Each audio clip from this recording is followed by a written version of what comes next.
My countrymen, good evening.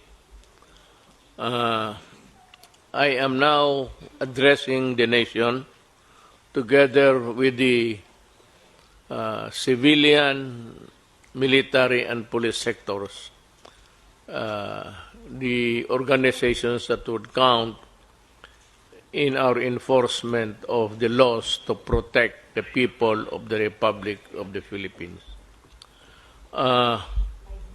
Pardon may broken Tagalog, pero sa mga kababayan ko, kayo, ako, do not panic. Huwag kayo masyadong may stress na parang hindi mo na magawa ang gusto mong gawin. Pwede pa rin, pero may restrictions tayo. May mga kondisyon dahil nga sa crisis. The crisis is very, very clear. COVID-19 is spreading all throughout the country, including the Philippines. Ang ano natin dito is there is no cure. Wala naman tayong mabili sa mga butika, pharmacy to buy the medicines to cure COVID-19. It's a virus. Ang panglaban lang natin dyan yung katawan natin na medyo in good health, na walang sakit. Yung medyo mahina, make yourself healthier by whatever means, maybe food, vitamins, but most of all, try to obey what government is suggesting or ordering you to do. Huwag kayong matakot, huwag kayong manervyos, pero wala pang sabi ko mga antidote nito. It would only come in a form of a vaccine. Kagaya ng kagating kayo ng aso, tapos there is the tawag nilang rabies or rabies, if you may, pang-away. Sarili rin niyang it's a form of their germs, mutate lang to fight, to warm our bodies, magbigay ng signal sa katawan natin na merong mga germs na pumapasok sa katawan mo, and the only way to fight it is to yung mga sundalo na tawag nila antibodies, yung pang-away mo sa mga madudumi, mga kagaw, germs, sila yung ma-alert at sila yung papatay ng virus. But until now, wala pa ho yan. So, nandyan na yan. It's a serious one. It is true. Huwag ninyong maliitin. Do not minimize it. I said, but do not kill yourself with worry, because government is doing everything possible to make it at least controllable. But kung kayo po ay mag-cooperate, pag hindi kayo na-cooperate, the problem would start, and it would start with you and end with you pagka ganon. So, yung mga sinasabi na social distancing,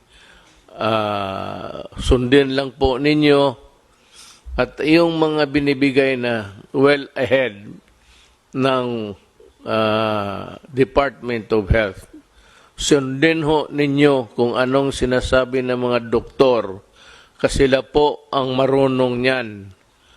Ang military, ako, lahat, na hindi doktor, walang alam, wala kaming maitulong sa inyo. It's only the medical people and medical experts who can help us. So listen to them. Dito sa atin, it's Secretary Doke, and Secretary Doke would articulate kung anong nalaman niya, anong bago na pumasok na impormasyon, and he would tell us what to do. So it's very important to give credence to what he says. Ang importante niyan, sumunod kayo, at meron ho kaming itong task force, interagency to, kasali na ang military pati police, kasi kailangan namin ang tulong nila kung sakali man lalala talaga to. Maybe this would create a public disturbance, disorder, but tingin ko hanggang dyan lang naman. Kasi, I know that you want to follow because you want to help everybody, including yourself and your family. Meron ho kaming resolution ngayon, but maybe I will convert this into an executive order para masunod talaga lahat. Ang sinabi dito, ang una, ang resolution, is yung a province quarantine is advised when there are at least 2 positive COVID-19 cases belonging to different municipalities, component cities, or independent component cities in the same province. Ito ng national capital ng isang probinsya. Yun ang definition kung ano yan. Ito namang LGUs which have imposed community quarantine in the respective jurisdiction upon the declaration of the state of calamity shall be allowed to access the equipped relief response. Ang ibig sabihin ho, yung ano ninyo sa probinsya ninyo which you have prepared can now be utilized to the fullest with the help of the national government. Itong isa, work in the executive department. Yung departamento ko, yung akin, kasi tatlo yan. Department, ang executive department, ako. Then, Congress is another department. Independent to yan. Hindi kailangan sumunod yan. May sarili sila kung gusto nila. And the other department actually is the judiciary. Magkaiba kami, pero tingin ko, ang mga trabahante sa lahat sa gobyerno na may alam kung anong mga bagay, public works, tourism, nandito sa departamento ko. Yung public health, nandito sa akin, so sila yung inutusan kong mag-aral, at ito nga yung mga resulta namin. So, work in the executive department shall be suspended during this period. Walang trabaho, suspended sila, walang pumasok, without prejudice to the formation of skeletal workforces of government by government agencies in order to maintain the unimpeded delivery of services to the public. Ibig sabihin, sa mga opisina, nasyonal, walang trabaho, pero may mga skeletal, yung mga few employees, volunteer or selected na sila ang muna command the fort, ika nga, sila yung papatakbo ng departamento, but with a reduced workforce. Ito namang flexible work arrangement shall likewise be encouraged in the private sector. The Department of Labor and Employment and the Department of Trade and Industry shall issue guidelines to safeguard the welfare of workers. all manufacturing, retail, and service establishments are advised to remain in operation during said period, provided that strict social distancing measures are required to be observed by the respective management. Ibig kong sabihin sa privado, labas sa gobyerno, ang trabaho tuloy-tuloy, pero ganun rin, reduce, ang skeletal pa medyo ano lang, yung pinili lang, at yung walang mga sakit, magtatrabaho sila, but ang may-ari ng factory o anong klaseng negosyo mo, warehouse, see to it that they are taken care of by their mga management. Huwag ninyong hayaan ang mga trabahante ninyo. Mass public transports, including the light rail transits, the metro rail transit, and the Philippine National Railways shall continue in operation.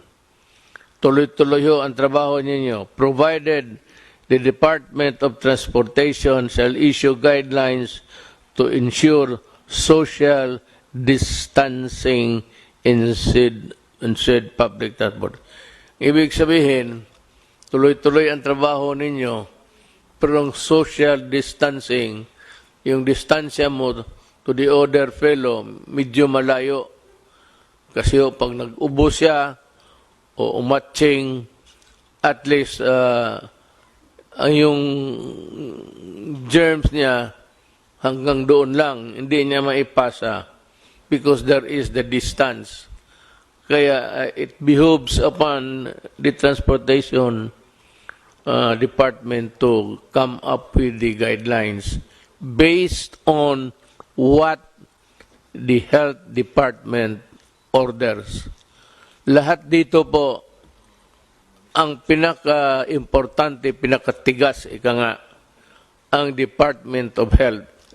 Kung ano man ang gagawin natin, kung anong iutos nila para sa atin, susundin talaga natin. Hindi ako, kung hindi si Dr. Doke ng DOH.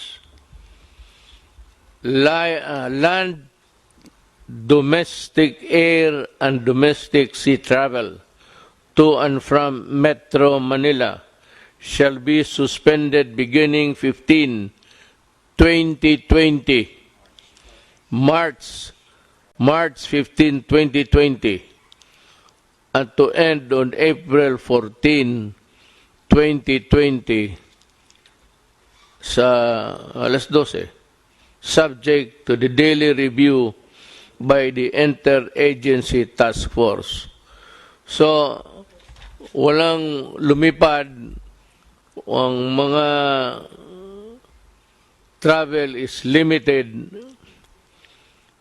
pero itong mga railways sa baba, okay yan. At the same time, observe again social distancing. Pero sa aeroplano po, beginning March 15, 2020, March 13 tayo ngayon? 12. March 15, midnight, from, it takes its force and effect. So, tandaan ho ninyo yan. Pero subject again to review day to day. Tingnan namin kung ano ang nangyayari. Kung if there is a slowdown in the contagion or ganun yan medyo mawala lang ng kanya, that is the history of itong mga sakit na ito. They come and go in every 2 or 3 generations. Meron talagang problema itong binigay sa atin, at wala tayong magawa,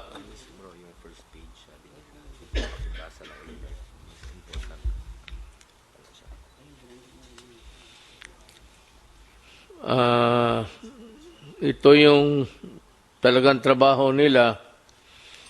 The Code Alert System of COVID-19 Public Health Event is hereby raised to Code Red Sublevel 2. The Department of Health has to explain to the public itong wherewithals ng Code Red Sublevel 2, I think, which is the highest sa prescribed ng WHO. Medyo nandito na tayo sa maximum. And it is really for the protection of humanity. The recommendations of the Department of Health Technical Advisory Group in imposing stringent social distancing measure in the National Capital Region are adopted for a period of 30 days from the issuance of this resolution, with salient points, yung mga importante, of which are as follows. Yung mga importante na nakalagay doon sa social distancing measures. The suspension of classes in all levels in Metro Manila is hereby extended until April 12, 2020. It's almost about a month. Ngayon, so walang klase, pwede kayong magbakasyon dyan lang sa bahay.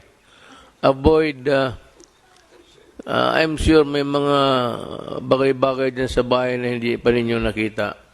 If I were a student, estudyante ma rin ako noon, I would avoid yung mga bar, ano dyan, mga nightclub, maraming tao, where people congregate, tapos nandyan malapit kayo. Mag-ubo yung isa, mapasa niya. Pag nakuha mo, nag-ubo ka, pasa mo rin doon sa kabila. So try to avoid people, crowds. Yun, for your own protection. Huwag kang, may mga tao kasi, na magsabi, wala yan. Kung patay ka, patay. Tama. Pero kung patay, patay ka rin talaga. Wala rin tayong magawa. So, kaawa naman ang nanay pati tatay ninyo. So, better just stay within the premises of the house. If I were you, alam ko na kung anong gawin ninyo. Bili kayo ng cellphone na marami. Wala naman kayong ginawa kung hindi magtulbok-tulbok rin dyan. I mean, everywhere that I look. Dito sa walang pakialam ang tao. Sige, nandoon na sa cellphone. So, we are reduced to a one village. Mas malapit. Instead of talking, you have your cellphone. And that is a benefit which was not given us during our time.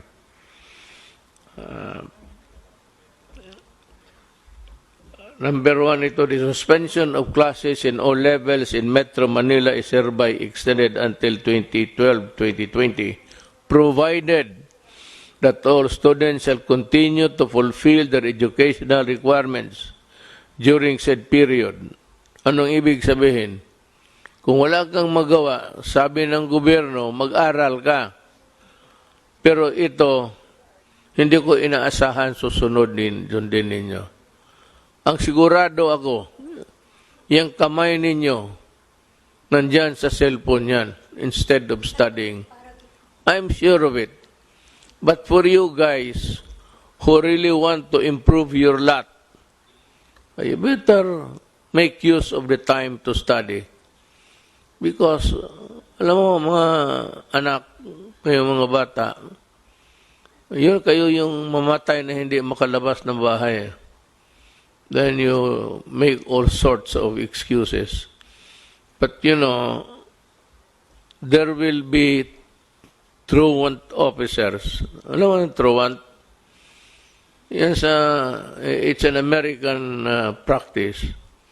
Pag makita ka sa labas, pasakay sa palaboy-laboy ka lang dyan, wala kang ginagawa, sisigaw-sigaw kayo, lalapitan kayo ng pulis pati military, tatanungin kayo, then you have a problem. Pag sinabi mo na wala, nandito lang kami sa labas, and then, maybe, if you are arrogant, nadadalhin ka sa stasyon for record purposes.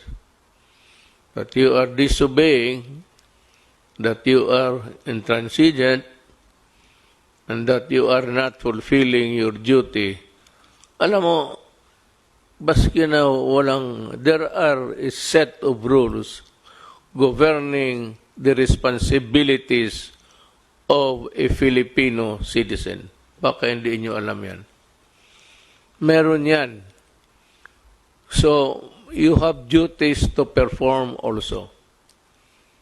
Avoid trouble with the law, avoid trouble with anybody, just in the meantime, follow. Better just stay home and study. That is my advice. Pero kung ayaw ninyong sundin, you stick with your cellphone, ang gagraduate niyan, ang cellphone mo, hindi ikaw. Wala tayong magawa. Mass gatherings defined as a planned or spontaneous event where the number of people attending could strain the planning and response resources of the community hosting the event shall be prohibited during said period. Yung magplano, whether nakaplano kayo na mag-meeting o may rally, either naplano na ninyo, spontaneous na, sige, mag-ano tayo, gawin na ito natin, total, wala na rin tayong gawin, ganito na ang magsayawan na lang tayo. You know, I do not want anybody interfering in your enjoyment as a citizen of this republic. Ayaw ko na masita kayo ng police pati military. It could be messy. Kasi yung iba sa inyo suplado, and itong mga police pati military, they have their orders to enforce. So that if you are in this category of a grupo kayo tapos magmalapit, yung social distancing is no longer obeyed, and you are violating the rules, and if you insist, it is one of a just mere confrontation to something like disobedience, which is punishable under the revised penal code. Kung makipag-away ka, it becomes, baka masuntok mo then it becomes an assault on an agent of a person in authority. In which case, from a simple violation of a rule, it will now ripen into a crime that is punishable by law. And you can go to prison. That's the problem. Ayaw ko. Ayaw ko na masita kayo ng military pati police. But ako sa inyo, if you are advised, just obey. Wala namang mawala sa inyo. Total sa inyo yan eh. It's for your own good. Hindi naman ito para sa amin. Kung I hate it, but you have to do it because there is a crisis that is engulfing the country right now. Community quarantine is hereby imposed in the entire of Metro Manila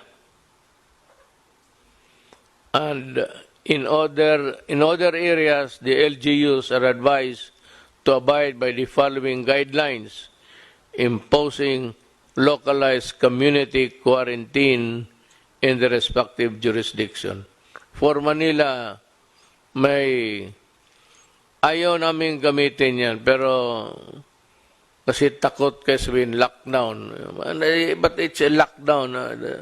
There is no struggle of power here.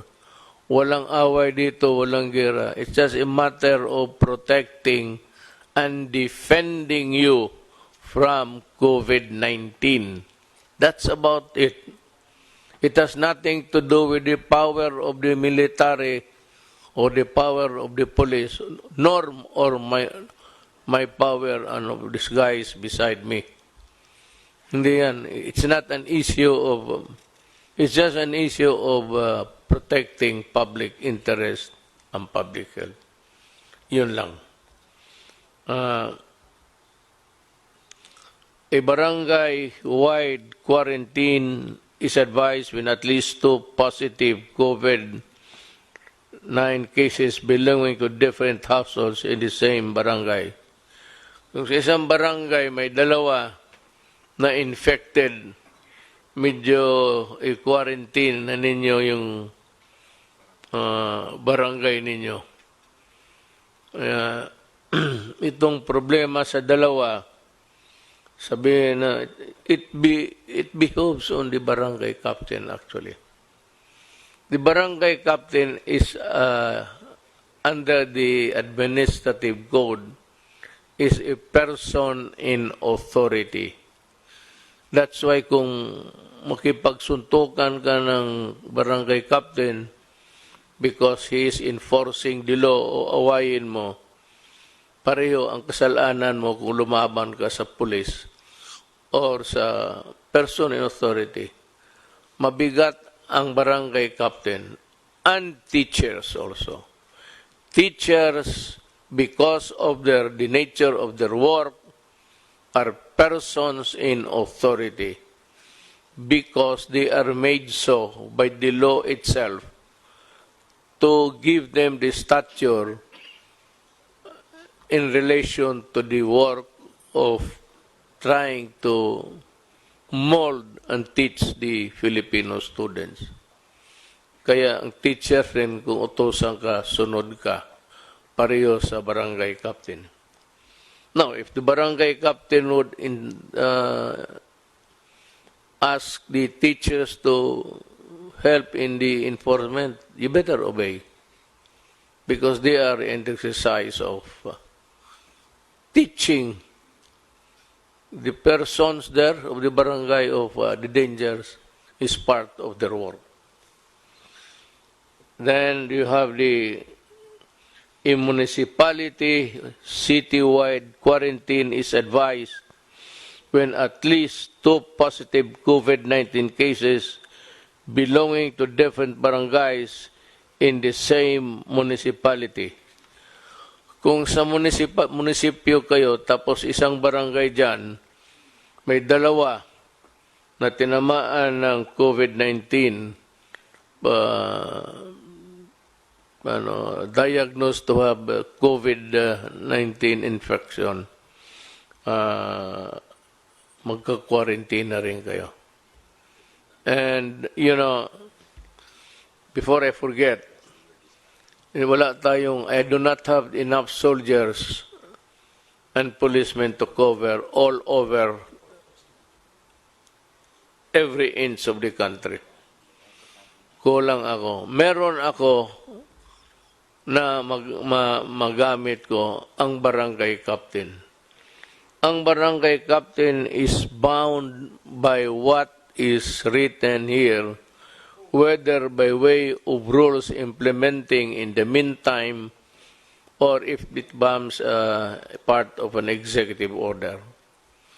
You better implement this because if not, then you will also go to prison for dereliction of duty or simply not enforcing a rule imposed by government.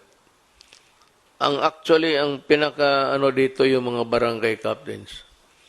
It falls upon your shoulders to exactly do what this regulation wants to happen. Huwag kayong magkamali dito kasi pag hinabol kayo ng Department of Interior and Local Government,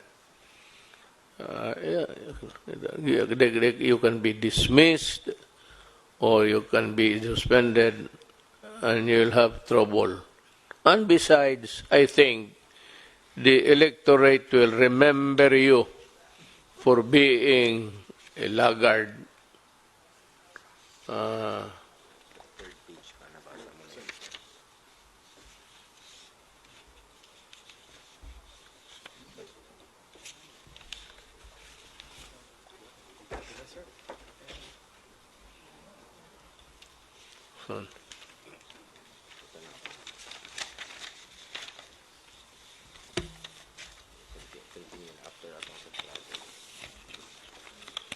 Kita mo si Senator Go. Siya lang ang working hard talaga.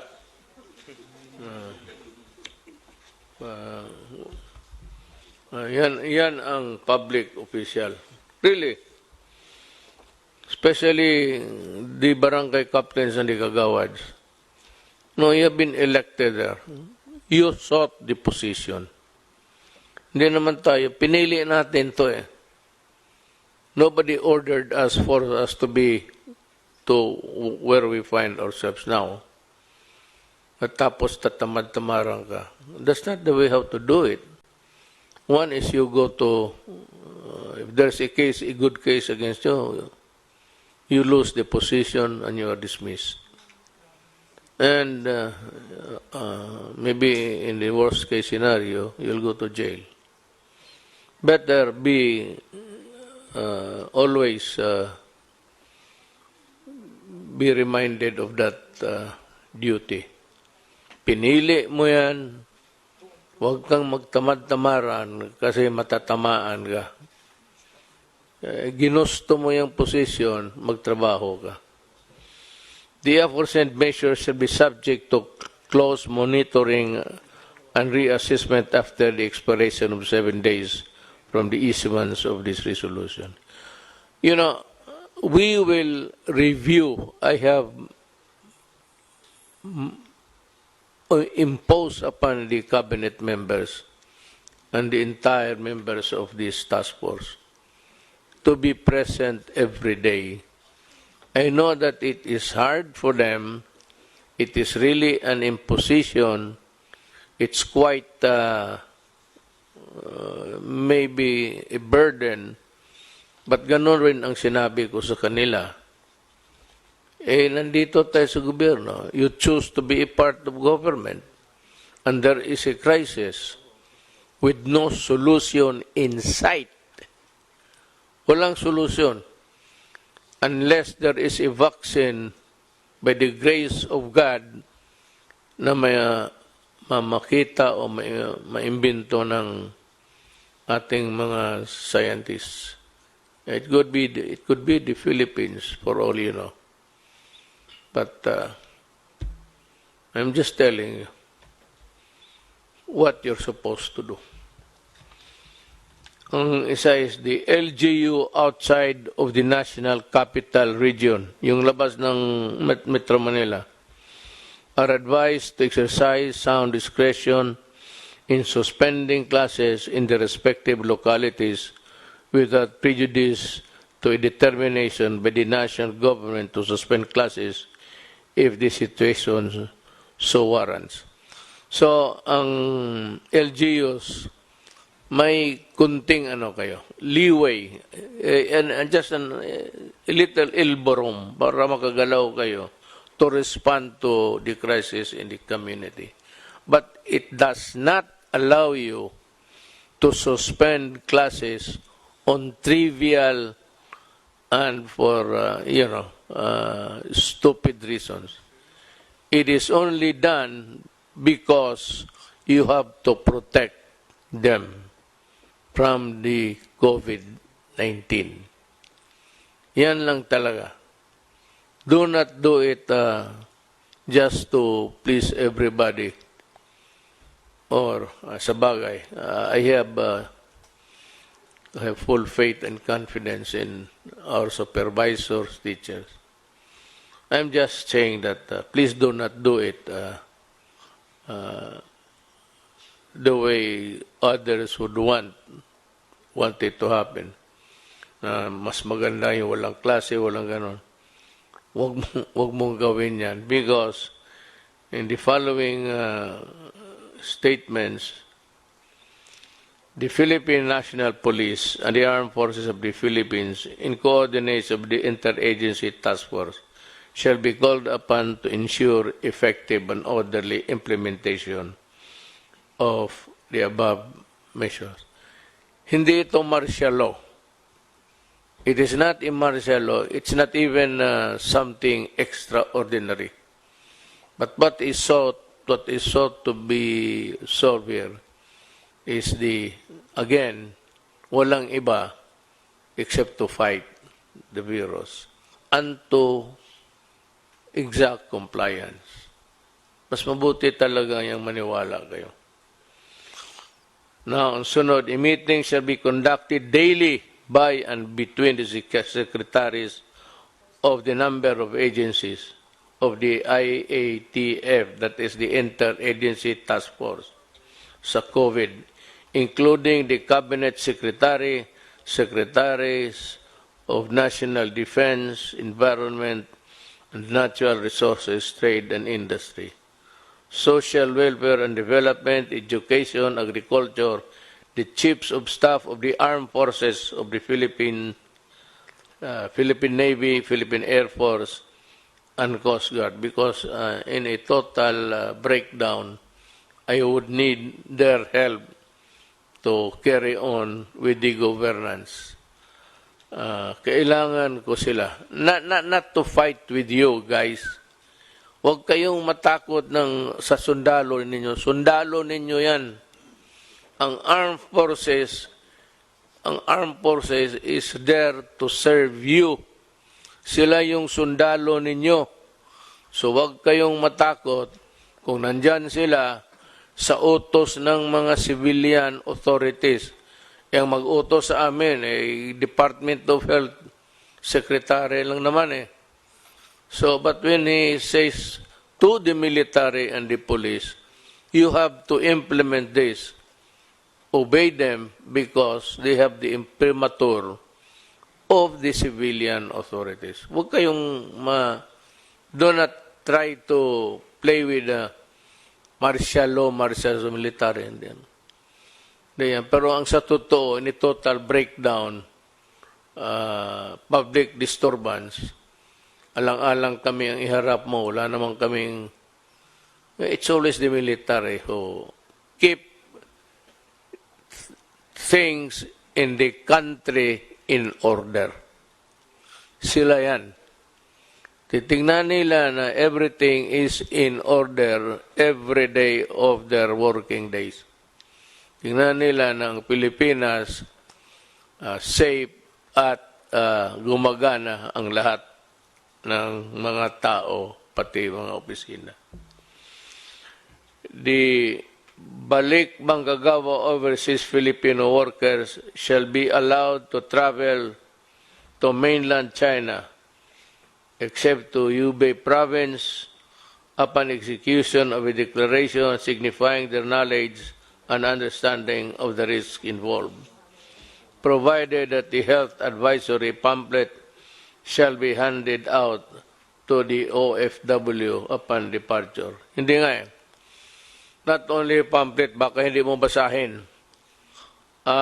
You will be gathered in one corner or in one room, one corner, at sabihin sa inyo ang mga, I don't know if it's a Tagalog or Bisaya, mga risgo, the risks that you will be taking when you go back to China.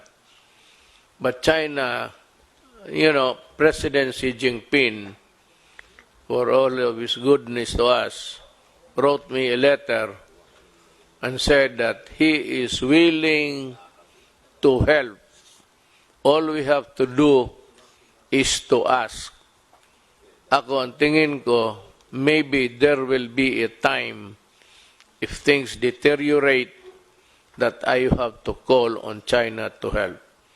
He has said that they have managed the crisis very well in this country, and he is very much willing to help kung kailangan. So, to the Chinese government, to the people, especially to President Xi Jinping, thank you for the consoling words, and maybe, I hope it would not reach to that point, but maybe we will need your help. Salamat po.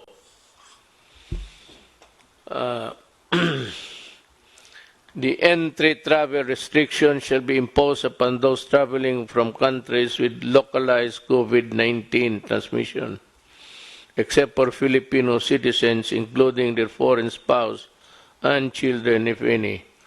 Holders of permanent resident visa, remember, Filipino, walang problema.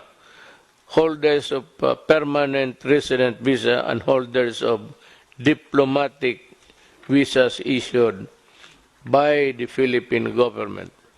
Yung travel dito ang gustong pumunta, hindi tatanggapin, lalo na kung yung bayan nila has ordered a restriction sa travel. Mismo yung bayan nila hindi pumayag na mag-travel sila tapos pupunta sila dito, hindi rin natin sila tanggapin. But, ang Pilipino, pati yung pamilya niya, because they are Filipinos and this is their country, they are very much welcome to come back. Lalo na sa panahong ito, if they want a more secure, comfortable place. Now, with regards to itong mga diplomat, hindi naman kailangan papasokin yan sila. Total, kung sabihin lang rin sa kanila, huwag kayong lumabas dyan sa embassy ninyo. Huwag kayo magpasyal-pasyal, dyan lang kayo. Kasi baka kayo pa ang magdala ng sakit ng ulo sa aking bayan. I don't mind Filipinos giving me a headache, but I certainly do not want anybody other than Filipinos to be giving me headaches. So, yan ang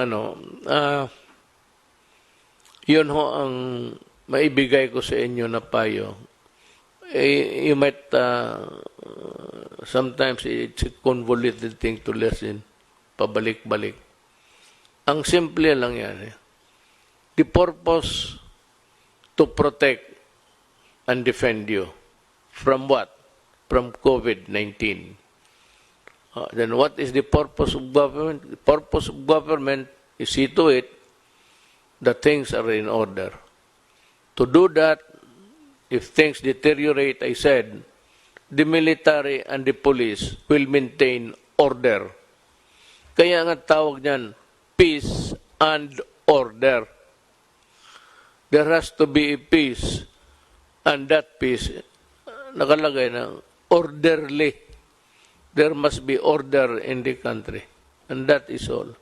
The purpose is to, I said, guard your sumunod lang tayo, lahat ng bayan ng buong mundo nauna pa sa atin. Tayo tinitignan lang kasi mabilis sa kanila. In Italy, it's 1,000 a day sila ang pasa ng contagion. Dito sa atin, medyo maliit pa. Pero numbers in a crisis can be, cruel. But overnight, makita mo, meron ng talagang mabilis na. So what we are trying to control is people with COVID, na tapos yung ilayo natin yung healthy ones, sila yung i-target natin, not for anything but for their own good. They will be asked to maybe go to the hospital and seek treatment. Yung mga test ng test diyan sa para sa kung may infection ka o hindi. Libre yan. Libre, no? Libre, walang bayad. Wag naman kung healthy ka, no need.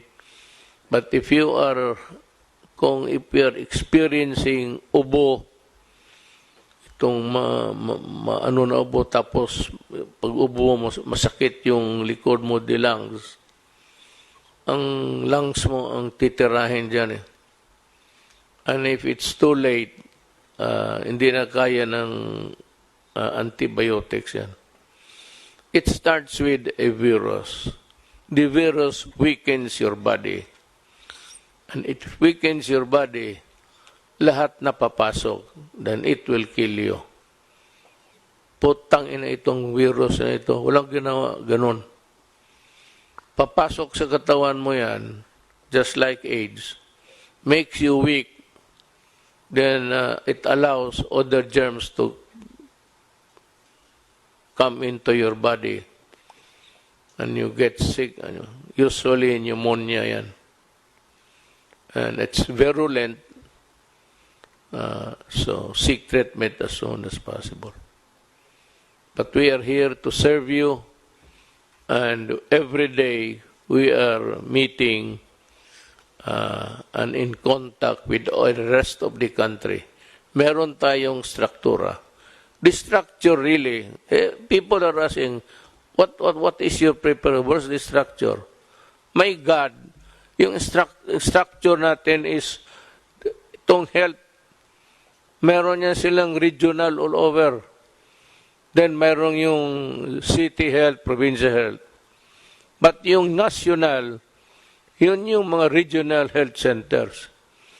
They are already well equipped and